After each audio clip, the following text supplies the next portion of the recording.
Assalamualaikum warahmatullahi wabarakatuh. Di sini kami akan mempresentasikan hasil diskusi kami yang berjudul Analisis Topologi Tree.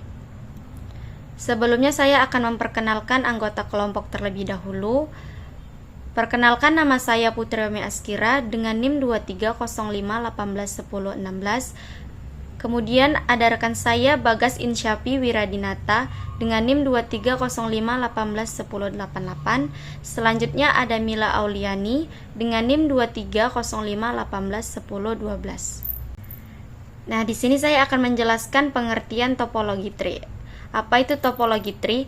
Topologi tree itu adalah jaringan yang proses pengembangannya dilakukan dengan menggabungkan dua topologi. Jenis topologi ini merupakan gabungan dari topologi star dan topologi bus yang berperan sebagai backbone atau tulang punggung. Selanjutnya saya akan menjelaskan kelebihan dari topologi tree. Yang pertama, topologi tree itu mempunyai jaringan yang besar dibandingkan jenis jaringan lain seperti topologi star atau ring. Karena topologi ini akan memecah seluruh jaringan sehingga lebih mudah dikelola. Yang kedua, topologi tree itu mempunyai manajemen data yang baik dan mudah dikembangkan serta mengidentifikasikan kerusakan dapat lebih akurat dan segera. Yang ketiga, ada topologi tree memiliki keterbatasan titik koneksi dan broadcast traffic guna memungkinkan limitation topologi star yang diindukasi pada topologi bus dapat diatasi secara efektif dan efisien. Yang terakhir ada memungkinkan akses segera pada jaringan hub dan pusat.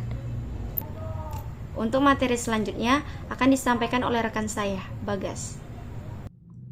Selanjutnya adalah kekurangan topologi tree. Yang pertama adalah biaya pembuatannya lebih besar. Diperlukan perangkat keras seperti hub dan kabel dengan jumlah cukup banyak.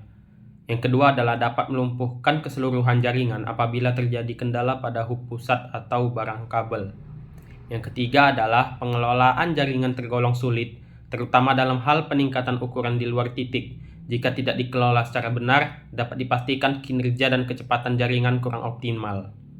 Yang keempat adalah perawatan dan konfigurasi topologi terbilang sulit. Hal ini disebabkan karena node yang harus dirancang pada topologi tree berjumlah cukup banyak. Selain itu, pemasaran kabel jaringan pada topologi ini cenderung lebih rumit daripada topologi lainnya.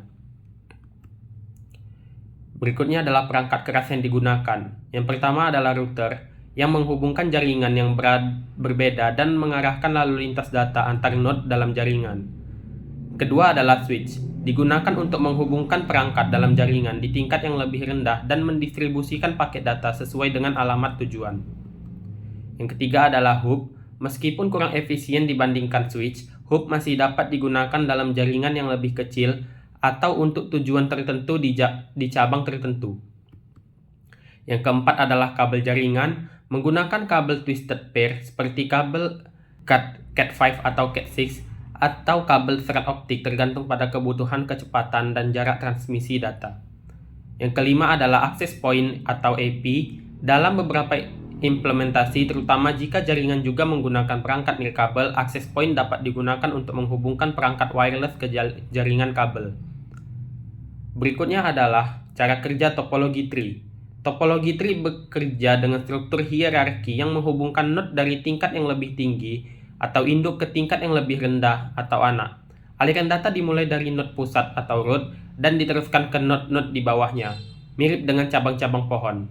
Data dapat dikirim dari satu node ke node lainnya melalui jalur yang sudah ditentukan berdasarkan hierarki.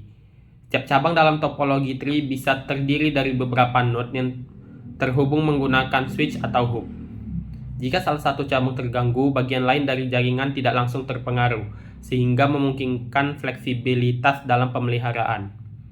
Berikutnya akan dibacakan oleh Mila. Berikutnya desain topologi tree. Topologi tree ini biasanya dimulai dengan dua root node di tingkat tertinggi, yang mana merupakan pusat dari seluruh jaringan. Nah, dari root ini, cabang-cabang diturunkan dalam beberapa level. Pada setiap levelnya, node dapat berfungsi sebagai penghubung ke node lainnya atau sebagai perangkat akhir. Desain ini memungkinkan pertumbuhan jaringan yang terukur, di mana cabang baru dapat ditambahkan di level manapun tanpa mengganggu operasi jaringan yang sudah ada. Dalam jaringan yang besar, seringkali ada redundansi di tingkat lebih tinggi untuk memastikan bahwa jika satu cabang utama gagal, maka cabang lainnya masih bisa beroperasi. Lalu untuk implementasinya, topologi ini biasanya banyak digunakan untuk lingkungan jaringan yang besar seperti kampus, universitas, atau perusahaan multinasional. Dalam implementasi ini, server pusat atau router inti berada di bagian atas atau root, diikuti oleh switch atau router pada level yang lebih rendah untuk mendistribusikan jaringan ke beberapa departemen atau divisi. Cabang-cabang ini dapat diperluas sesuai kebutuhan dan node-node di cabang tersebut bisa berupa perangkat komputer, printer, atau perangkat lainnya. Sistem ini memungkinkan pembagian yang jelas antar departemen, yang memudahkan dalam pemantauan dan pemeliharaan jaringan.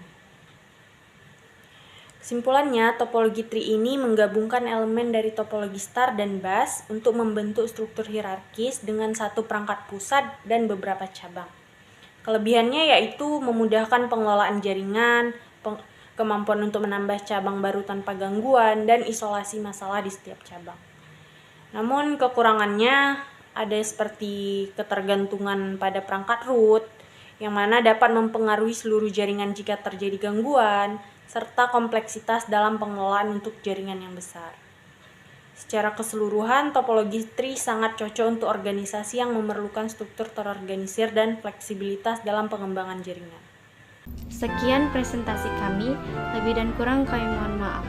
Wassalamualaikum warahmatullahi wabarakatuh.